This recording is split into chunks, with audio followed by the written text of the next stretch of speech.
friends, welcome back to my channel. Sass here. I'm here to do another review of Love is Blind episodes 3 and 4.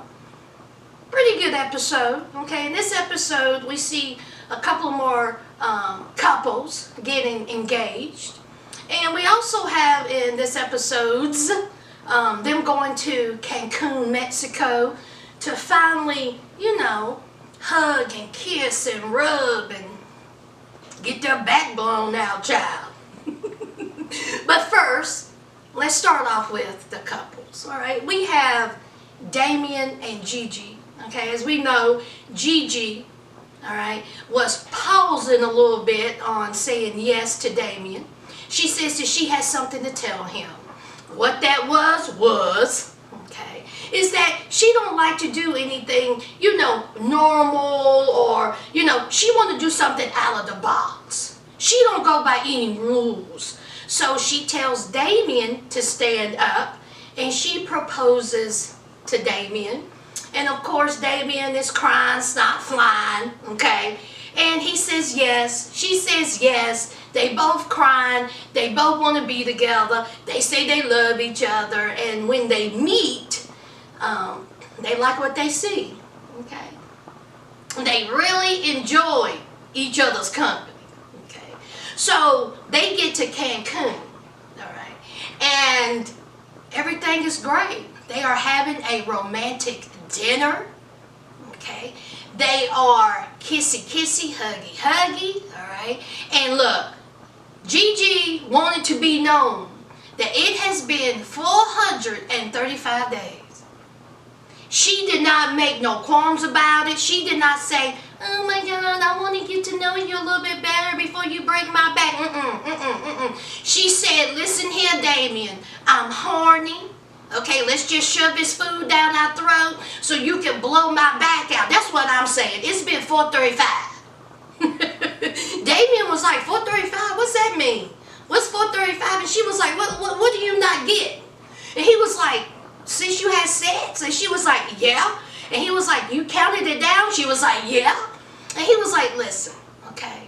But, if you feel the need to... But if you want to take it slow, we can take it slow. I don't want you to feel rushed, which I thought was very sweet of Damien. But honey, Gigi said, no, I said what I said.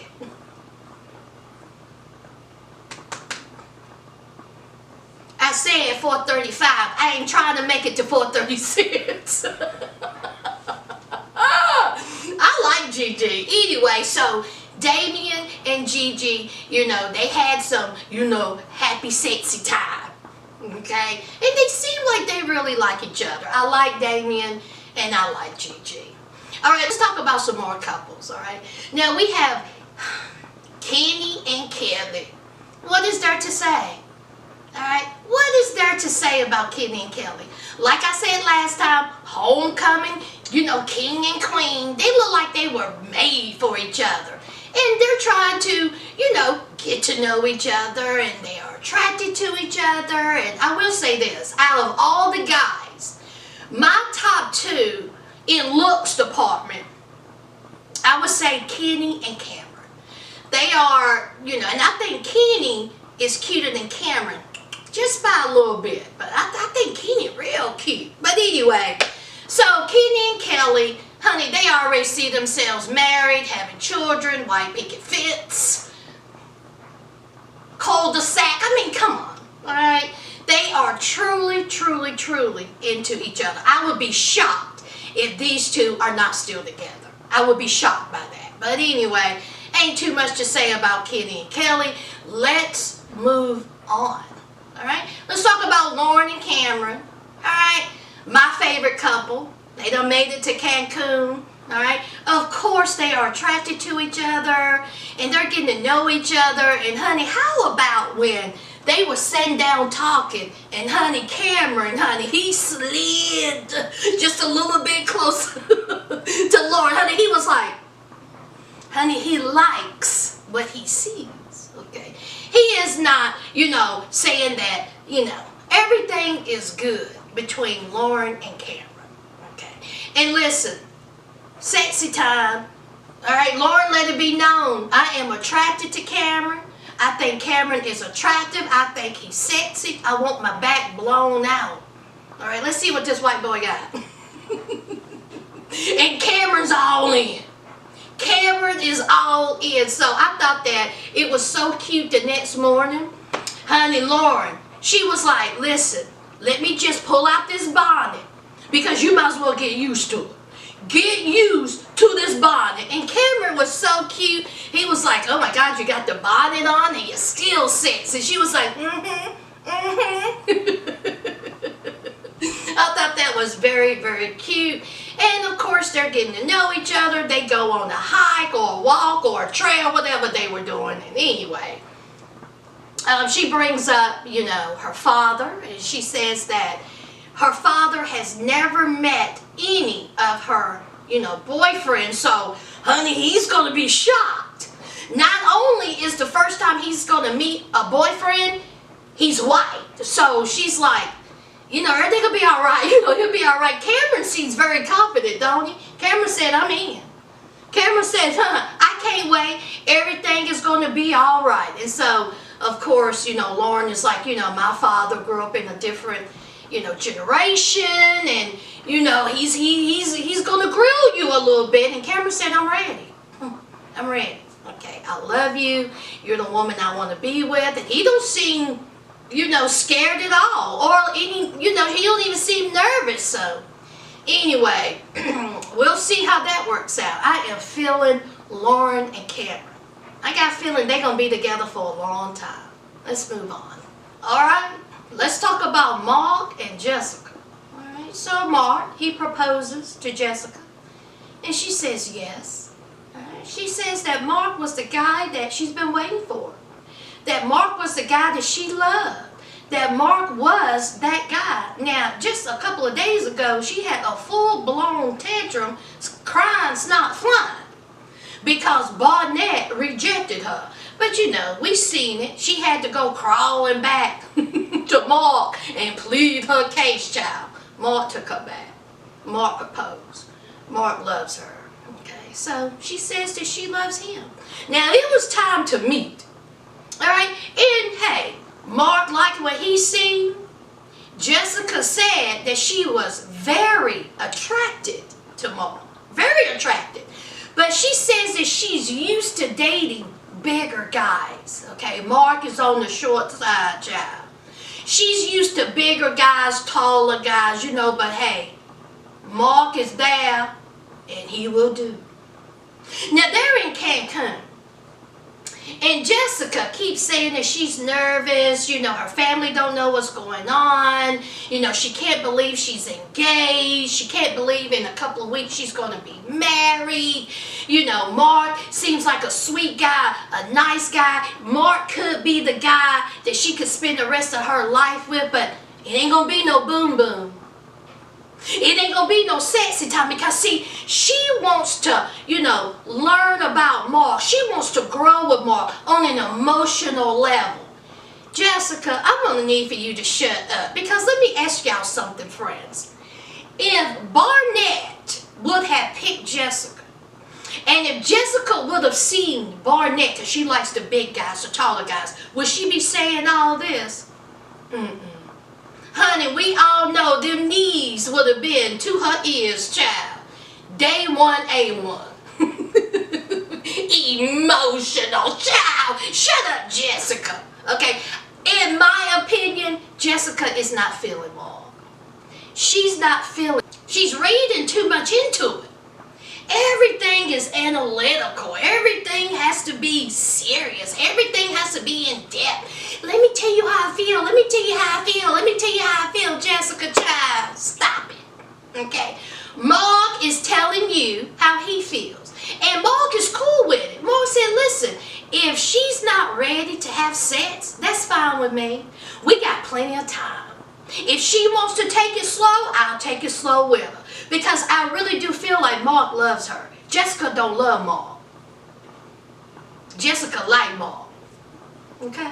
So, here she is again, wanting it to be clear, okay, that her and Mark did not have sex, okay? She's still trying to get to know him, and hopefully it will lead to something. Okay, girl. Jessica seems like to me that she would be that crazy girl in them Lifetime movies. She'd be standing outside in the rain holding a knife. She'll go to this person's job, make him lose a job. She done tore up the car. She done broke into the house, sniffing the underwear. Whose house would it be? Barnett's. That's what that is, child, Amber. Sleep with an eye open, child. Sleep with an eye open, child. Jessica's a mess. And I'm going to predict it right now. I do not see Jessica and Maud working out. That's just me. Remember, guys, no spoilers. Okay? Now, let's talk about Barnett and Amber. So, Barnett, okay, he had to make a choice between LC and Amber. Now, we already know it's not going to be LC. We hardly ever seen LC. They showed more of Amber than LC, so of course he wasn't going to pick LC. He picks Amber. But before he picks Amber, honey, he had to squash LC's heart. Honey, he told LC, he says, listen, it's been good talking to you for all of 3 days, but honey, you ain't it. I'm not proposing to you. And LC was like, oh my God, how do I supposed to take this news? I mean, I thought we had a connection. How could you do this to me? She was like, I'm leaving. So of course she storms out. She has a full-blown breakdown outside in front of the cameras, talking to the producers, honey, crying, snot flying, talking about what's wrong with me. What's wrong with me? Why can't I find a guy? Why? I mean, not just here at the experiment, but in the outside world. They don't want me. Why? Bye, Elsie. Elsie, if you don't take yourself back to that room and eat you a gallon of ice cream and shut up, that's what you do, Elsie. So, Barnett, okay, he asks Amber to marry him, and what does Amber say? She says yes. Okay, so we have Barnett and Amber meeting up, and of course, they like each other. All right? They like each other. Okay? They like what they see. Barnett likes how Amber looks. Amber likes how, Barnett looks. And it was real sweet. Okay? So they get to Cancun. The one thing about Barnett and Amber's relationship, it's like their college boyfriend and girlfriend. Barnett's very immature, okay? Just the conversations that they have, all right? Like when they were on the beach and they were talking about vegan and plant-based, and it's just so weird, just very immature conversation. Like when you see the other couples talk, it's different from how Amber and Barnett talks. It just seemed very childish, very limited vocabulary. But anyway,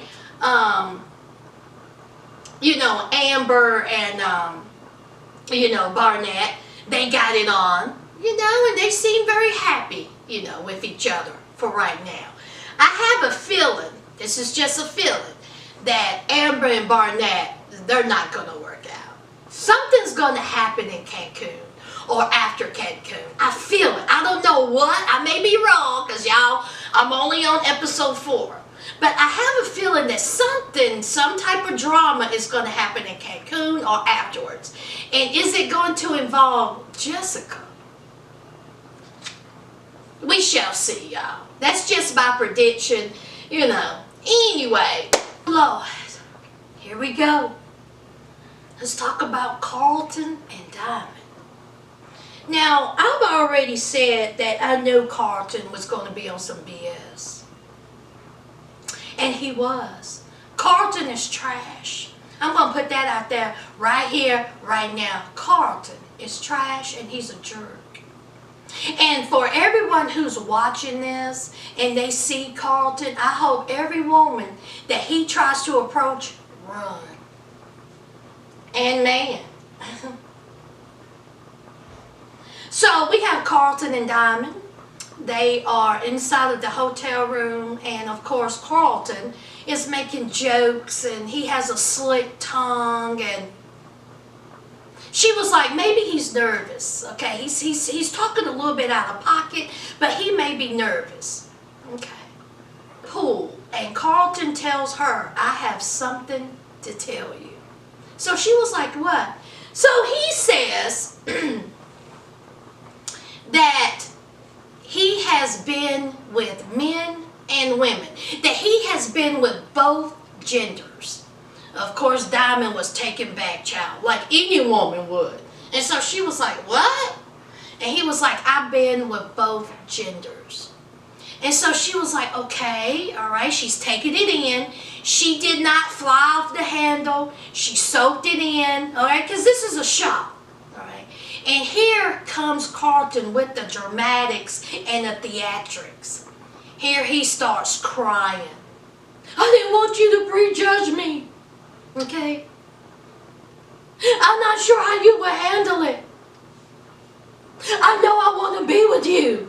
Crying, snot flying, he's having a fit, he's cussing, he's done threw his hat. He looked ridiculous. Here's Diamond. Diamond is consoling him. Diamond's rubbing his back, making him feel okay. And my question is, why is she rubbing his back? He should have been rubbing her back. He should have been on his hands and knees begging, pleading, like, you know, please, I messed up, okay? I should have told you all this in the pod. I should have told you the truth in the pod. I didn't. Please, please, stay with me. I love you. He didn't do none of that. Okay. He wanted to be about him and his feelings, not Diamond's feelings, his feelings. So Diamond was like, listen, I'm going to have to think about this, okay? So she goes back to, you know, her room separate, and Carlton goes to his room, all right? And she thought about some things. She said she prayed on it. She thought about it. And, you know, she come to some realization. She really need to ask him some questions. So they're at the pool. And Diamond did not come at him, you know, hostile. She wasn't aggressive. Every question that Diamond had for Carlton was legitimate. Every single question that she had. And she asked Carlton, she said, why did you wait so long to tell me that? Why didn't you tell me that in the pod? Okay? And she says, I feel like that you did a little okey-doke with this experiment. And he was like, what? He was like, oh, get out of here. No, I didn't. And he was like, listen, he was like, I told you now. He said, the reason why I didn't tell you in the pod is because I didn't want you to prejudge me. Okay? I didn't want you to think something different about me. I didn't want you to, you know, see my full self. And so Diamond was like, and so then Carlton was like, you know, I was just being honest with you. And she was like, no, you were not being honest with me. And he was like, I'm being honest with you now. And she was like, no. You were not being honest with me in the pod. You should have told me that in the pod. And of course, Carlton, he has to make up an excuse. And then guess what comes out his mouth, friends? He says, don't any other girl have a problem with it? Every time when I tell a girl this, they don't have a problem with it. Only you have a problem with it. And she's like, excuse me, okay? We supposed to get married in a couple of weeks. You proposed to me. I thought that you was a heterosexual. You are a bisexual. And you expect me to just be okay with it? What's wrong with me asking these questions? Why are you on the defensive? Okay, and of course, here's Carlton again. Making it about him. He made it seem like Diamond was in the wrong. He wasn't in the wrong. What he did was all right. Okay? And he know he was in the wrong because he kept saying, I feel nervous in telling her about my sexuality. I don't know how she's going to react. Carlton is full of shit. Period. Point blank. Okay? So, of course, they're going back and forth with each other. And honey, the voice is starting to raise. Okay, and then here comes Carlton. His true self is coming out. And Carlton done called this woman a B word. He said that she was ignorant. And he says that she was stereotypical. Because, honey, when he called her the B word, Diamond went off. Diamond said, F you, you effer, get the hell out of here. She splashed some water in his face, and she was like, F you, I cannot believe you did this. You know, you should have told me before. And of course, here comes Carlton with his mature self. He talks about her wig, and he was saying that her wig was sliding, and he was like, nah, F with me, F like me. Honey, Carlton is trash, honey, just trash. Everything he did, he was in the wrong. Diamond had every right to feel the way she feel. And let me tell you something. When he used the term stereotypical, honey, let me tell you something. She wasn't stereotypical. I would have been, because I would have hurt that man. He would have been in that pool. Every piece of lawn furniture, umbrella, you know, pool toys would have been busted upside his head. The nerve of you, Carlton. The nerve of you.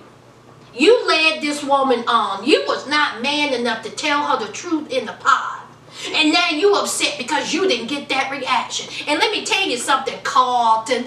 Word on the curb is that you're not even bisexual. Word on the curb is, allegedly, you're full-blown gay. And the reason why you went on this show is because you wanted to become famous. Get out of here. Get out. And let me tell y'all something. Producers of Love is Blind, y'all need to bring Diamond back for season 2 because she got bamboozled. She got hoodwinked. And she deserves to be back and find a decent guy because that hurt Diamond's feelings. She was upset by that. Honey, I would have been. Anyway, needless to say, Carlton and Diamond didn't work out. And honey, Diamond left Cancun, and so did Carlton. What did y'all think about Carlton and Diamond? What did y'all think about what Carlton had to say? Child, bye. Bye. Let's move on. Alright, so we come to the end of episode 4, where all of the couples met up. None of the couples knew that each of the couples was there. So it was a surprise to them, and, you know, they got to see, you know, each other and whom they picked and whom they talked to, you know, through the wall. And, you know, everybody was like, oh, hey, what's up? You know, huggy, kissy, you know, all that. And, of course, they was talking about, you know, their night before, and they were talking about each of the couples and each of the guys and each of the girls. And, honey, Kelly said that her and Kenny did not have sex. Kelly said that they just made out. Now, Kenny is talking to the fellas, and he said, I'm not here to kiss and tell, but, you know, I couldn't go for a run the next morning. So, Kenny is saying that they did have sex. Ain't that what he said? Ain't that what y'all took from it? Kelly said they didn't. Child, what's wrong with you? What's going on here? But anyway, so, of course, the other couples was like, well, Lord said, I can't say the same, child. Honey, my back got blown out. Gigi was like, I was in it to win it, child. Y'all didn't hear me through the walls. And of course, here comes, you know, Jessica. Oh my God, I just want to, you know, we didn't have sex because I'm still trying to figure out, you know, who he is. You know, I just want to reach him on an emotional level. Till she seen Barnett. And then she seen Barnett and she was like, Barnett is, you know, physically the type of guy that I'll be interested in. Of course, Jessica. Of course Barnett is. Oh, child. So she goes over there and, you know, she starts talking to Barnett. There was this awkward hug, and Barnett was like, listen, I need to talk to her because I want to talk about, you know, our last interaction with each other. And, you know, he apologizes to Jessica. He says, listen, I'm sorry about, you know, our last conversation. It was not my intention to hurt you. And so Jessica's like, it's cool, it's fine. And, oh God, it's fine. Oh my God, someone please pull out my hair. You know, Jessica's inside was collapsing, child. Just collapsing. So anyway, so Jessica and Barnett are talking, and of course, you know, the cameraman and the producers want us to think that, you know, Mark is going to have, you know, a fit about it, so they have Mark, you know, walking over to Jessica and, you know, Barnett. But anyway, unless they come to blows, child, ain't nothing going to happen. But anyway, that's it, guys. That is it for episode 3 and 4. I will be back for 5 and 6 tomorrow, and then 7 and 8 Friday, and then I will do the reunion Sunday. I really enjoyed so far. I really did. Don't forget to hit that like, comment, and subscribe. And until tomorrow, friends, bye!